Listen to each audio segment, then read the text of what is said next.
Saudara-saudara yang dikasihi dan diberkati Tuhan Yesus Kristus, kita berjumpa lagi dalam Lentera Mergangsan. Nah, saat ini kita bersama akan merenungkan sejenak sabda Tuhan yang saya ambilkan dari Injil Lukas pasal 9 ayat 28 hingga ayatnya yang ke-36. Yang demikian bunyinya. Kira-kira 8 hari sesudah segala pengajaran itu, Yesus membawa Petrus, Yohanes, dan Yakobus lalu naik ke atas gunung untuk berdoa. Ketika ia sedang berdoa, rupa wajahnya berubah dan pakaiannya menjadi putih berkilau-kilauan, dan tampaklah 2 orang berbicara dengan dia, yaitu Musa dan Elia. Keduanya menampakkan diri dalam kemuliaan dan berbicara tentang tujuan kepergiannya yang akan digenapinya di Yerusalem. Sementara itu Petrus dan teman-temannya telah tertidur, dan ketika mereka terbangun, mereka melihat Yesus dalam kemuliaannya dan kedua orang yang berdiri di dekatnya itu. Dan ketika kedua orang itu hendak meninggalkan Yesus, Petrus berkata kepadanya, "Guru, betapa bahagianya kami berada di tempat ini. Baiklah, kami dirikan sekarang 3 kemah, 1 untuk engkau, 1 untuk Musa, dan 1 untuk Elia."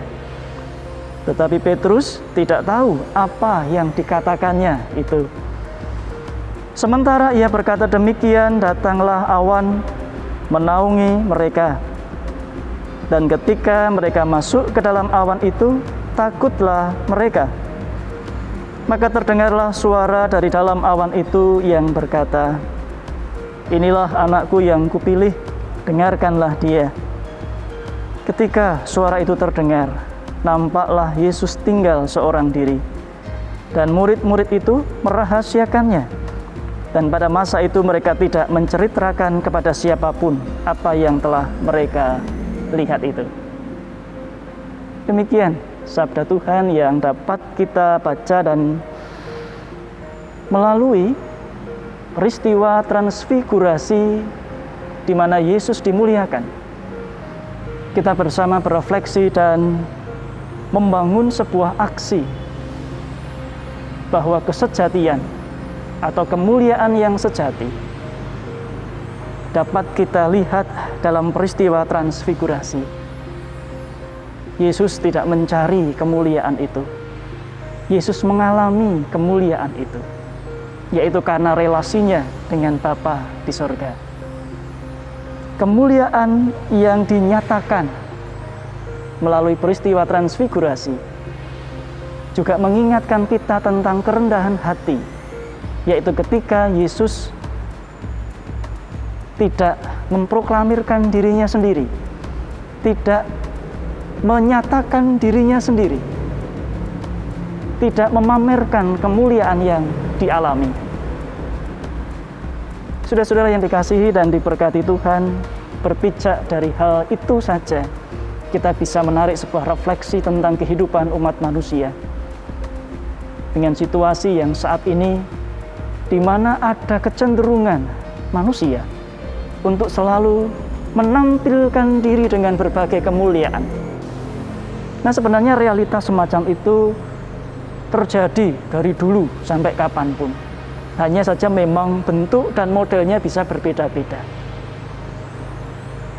Di media sosial, entahkah Instagram, Facebook, dan sejenisnya, ada ruang dan peluang bagi kita membangun diri dengan penuh kemuliaan, glorifikasi, yang sesungguhnya dan sebenarnya adalah imitasi. Jikalau Yesus tidak mencari kemuliaan, tantangan dan godaan manusia, saudara dan saya, adalah justru mencari dan berobsesi dengan kemuliaan itu. Di media sosial kita bisa membangun citra diri kita dengan sedemikian baiknya, meskipun kita tahu menyangkali realita diri kita sendiri. Kita mungkin terbiasa dengan selfie, nge-vlog, dan sebagainya.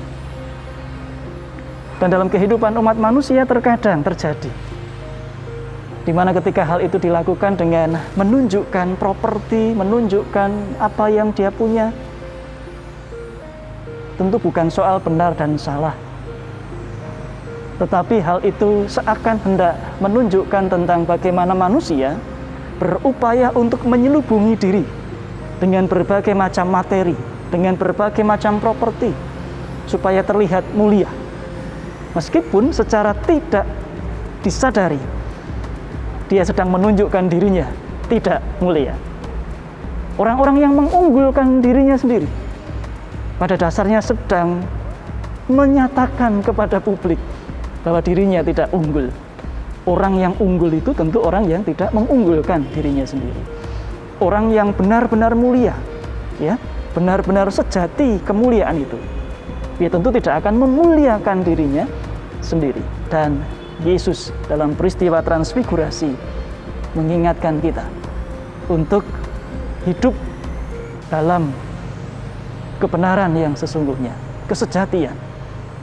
Tidak terjebak dengan situasi-situasi, dengan kehidupan, dengan gaya hidup. Memang setiap manusia ingin dihargai, ingin diapresiasi. Tetapi jangan karena itu kemudian kita menyelubungi diri kita dengan berbagai macam hal yang sebenarnya imitasi, yang palsu, yang tidak sejati, yang bukan diri kita. Karena sebenarnya itu membuat kita akan stres, tertekan, tuntutan dari cara pandang orang kepada kita. Kita tertuntut untuk terus begitu dan begitu.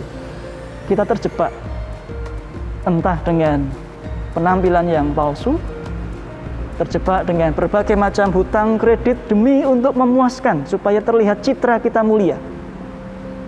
Melalui peristiwa transfigurasi, kita diajak untuk masuk dalam kehidupan yang sesungguhnya, yang sebenarnya, yang tulus, sederhana, tetapi penuh dengan makna. Mari bersama kita menundukkan kepala dan berdoa. Terima kasih Tuhan atas anugerah yang Engkau nyatakan dalam kehidupan kami. Kami bersyukur untuk kehidupan yang berharga yang Tuhan beri. Dan kami bersyukur juga bahwa di dalam Kristus hidup kami berharga. Dan kiranya dengan berpijak pada keyakinan yang demikian, kami membangun laku hidup yang juga berharga. Tuhan kiranya menolong kami dari segala macam godaan, menjalani hidup penuh kepalsuan, kemunafikan, untuk menutupi segala macam kejahatan, dosa, atau mungkin hal-hal yang tidak kami inginkan. Kiranya Tuhan memberi kami keberanian untuk menyingkapkan segala macam selubung kepalsuan, kebohongan, kemunafikan, dan kami hidup dalam tuntunan dan pimpinan Tuhan sebagaimana adanya. Ajar kami untuk menerima berbagai realita kehidupan yang kami jumpai. Ajar kami untuk mengelola hidup ini dengan baik dan bijaksana. Demi Kristus kami berdoa. Amin. Demikian Lentera Mergangsan pada hari ini. Berkat Tuhan ada atas kita semua. Salam.